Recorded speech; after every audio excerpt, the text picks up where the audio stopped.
Assalamualaikum warahmatullahi wabarakatuh. Sebelumnya izinkan saya untuk memperkenalkan diri. Nama saya Muhammad Taufik Pratama dengan nomor induk mahasiswa A2010711, Prodi Aquacultur, Fakultas Pertanian Universitas Juanda.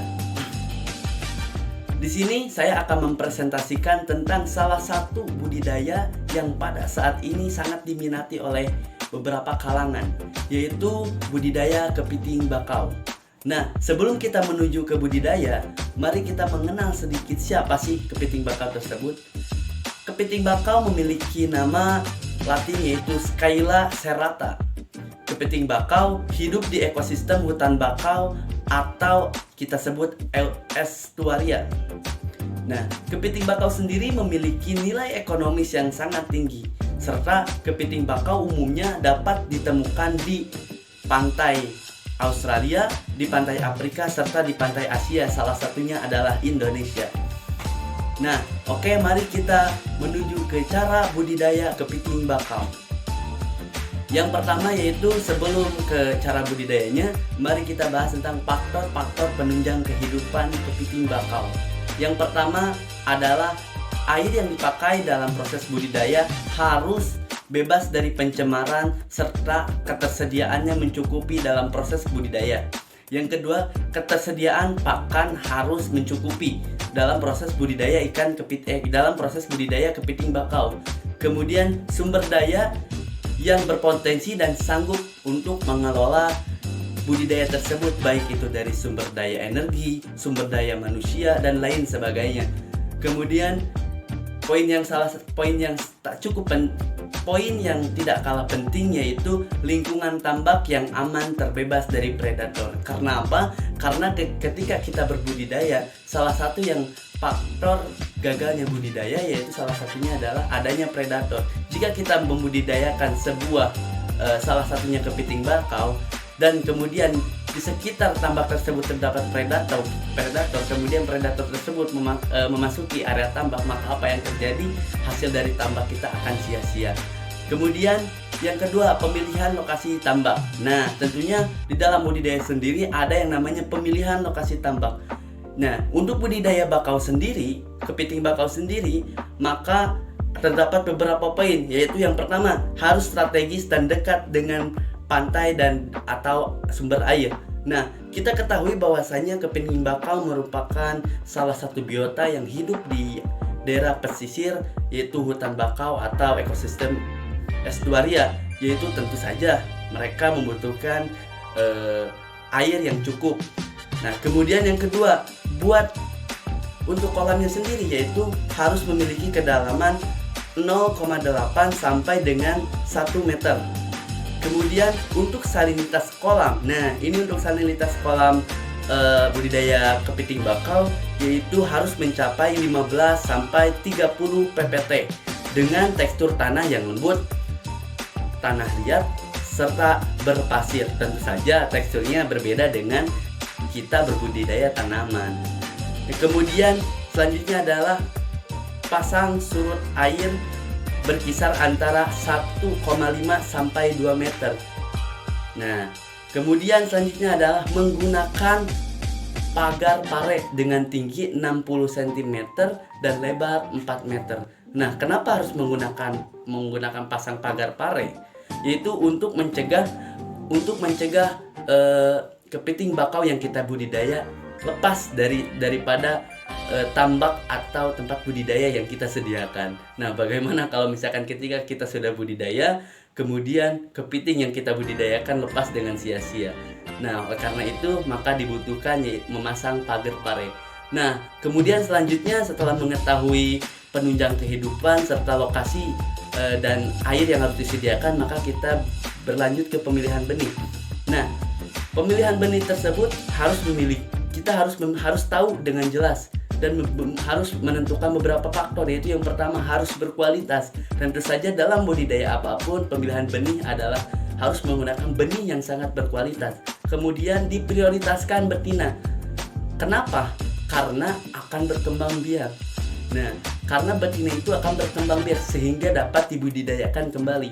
Kemudian kita harus memilih benih yang sehat tentunya, kemudian tak cacat, matang secara gona, serta gesit ketika mau ditangkap. Nah, itu salah satu beberapa poin yang harus kita perhatikan dalam pemilihan benih. Nah, kemudian selanjutnya adalah pemijahan. Nah, dalam proses pemijahan kepiting bakau terdapat beberapa poin yang penting yang harus kita ketahui, yaitu yang pertama adalah bak beton. Dasarnya harus dilengkapi pasir dan pita PVC dengan panjang 30 cm dan diameter 20 cm. Kemudian, mengapa menggunakan pasir?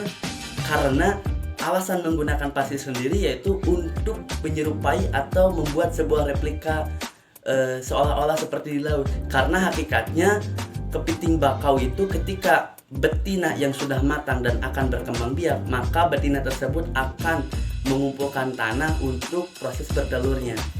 Nah, kemudian selanjutnya adalah setelah kita mengetahui tentang tempatnya, kemudian kualitas air yang disediakan, pemilihan benih, serta pemijahan, tentunya yang salah satu poin yang penting yaitu pakan. Nah, bagaimana cara mengelola pakan dalam proses budidaya kepiting ikan bakau? Yaitu salah satunya yaitu satu, cukupi persentase sebanyak 10-15% dari berat keseluruhan budidaya kepiting. Yang kedua, pakan nutrisi untuk tambahan nutrisi pada kepiting bakau, yaitu yang pertama kita bisa menggunakan ikan curah, kemudian kerang dan cumi segar. Kemudian kita juga dapat menambahkan cacing laut yang diberikan 1-2 minggu sekali untuk pelengkap tambahan nutrisi pada proses budidaya kepiting bakau. Kemudian komposisi pakan bisa diatur dalam persentase 2% secara berkala. Nah, setelah itu selanjutnya yaitu media tambak. Nah, ini tidak kalah penting pula, yaitu ada media air tambak.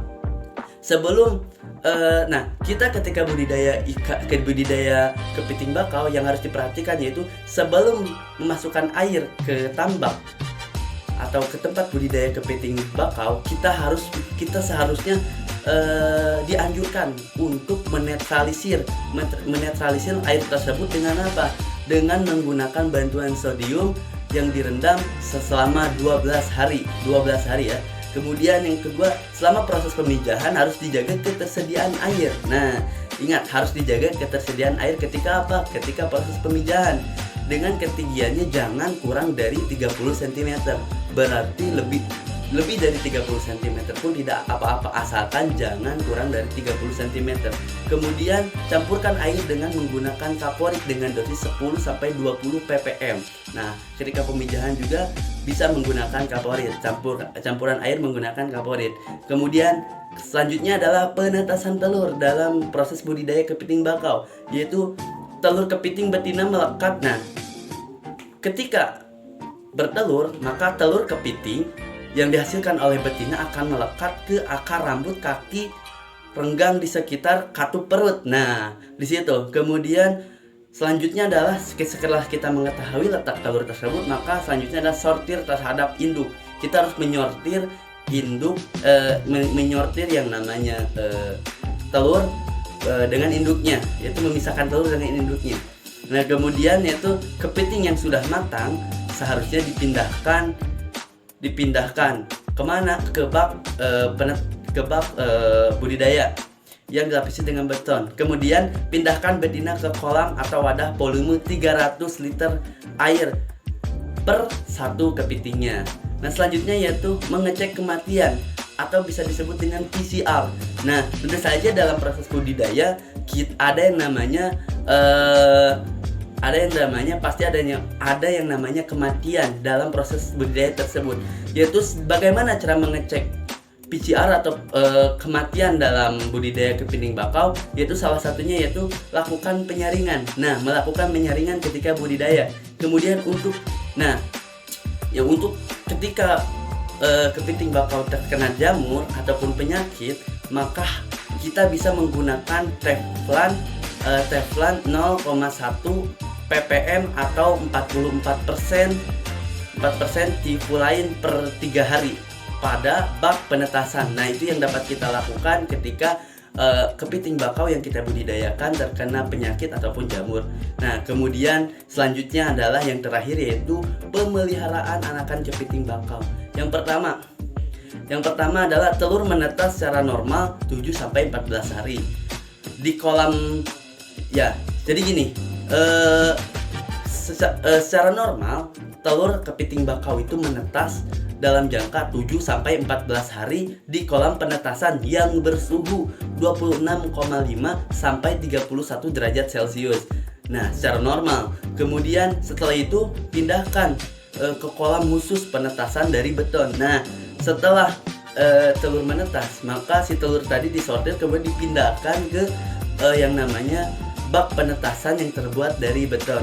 Kemudian selanjutnya ukuran kolam diameter 4 dan tinggi 1 meter. Nah, itu untuk pemeliharaan telur ya.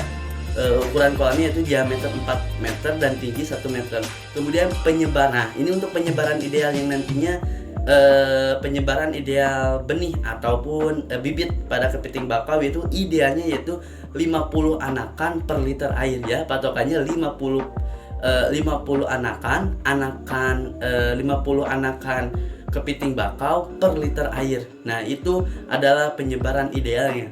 Kemudian, nah, setelah kita mengetahui proses-prosesnya, berapa sih minimal berat ataupun bobot kepiting bakau yang dapat dijual beli.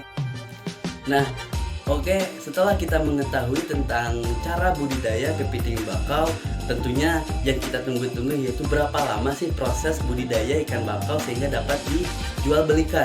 Dari sumber yang saya dapatkan yaitu minimal berat ataupun bobot kepiting bakau yang bisa dijual belikan yaitu sekitar 500 gram. Nah, berapa waktu yang diperlukan untuk mencapai 500 gram itu? Yaitu untuk mencapai 500 gram berat ataupun bobot daripada kepiting bakau itu, yaitu waktunya mencapai 3 sampai 4 bulan. Begitu simpel bukan? Atau begitu cepat bukan? Oleh karena itu, tidak luput daripada jangka waktu, kita juga harus memperhatikan tentang nutrisi serta pakan yang seimbang, yang baik dan benar, sehingga apa yang kita budidayakan, maupun itu budidaya ikan bakal, budidaya kepiting bakal, budidaya jenis ikan-ikanan, kuncinya adalah salah satunya adalah pengaturan manajemen pakan serta budidaya kualitas air dan lainnya. Oke, terima kasih. Saya Muhammad Taufik Pratama. Tugas presentasi ini saya buat untuk memenuhi tugas daripada mata kuliah budidaya perairan. Terima kasih. Mohon maaf atas kekurangannya. Wassalamualaikum warahmatullahi wabarakatuh.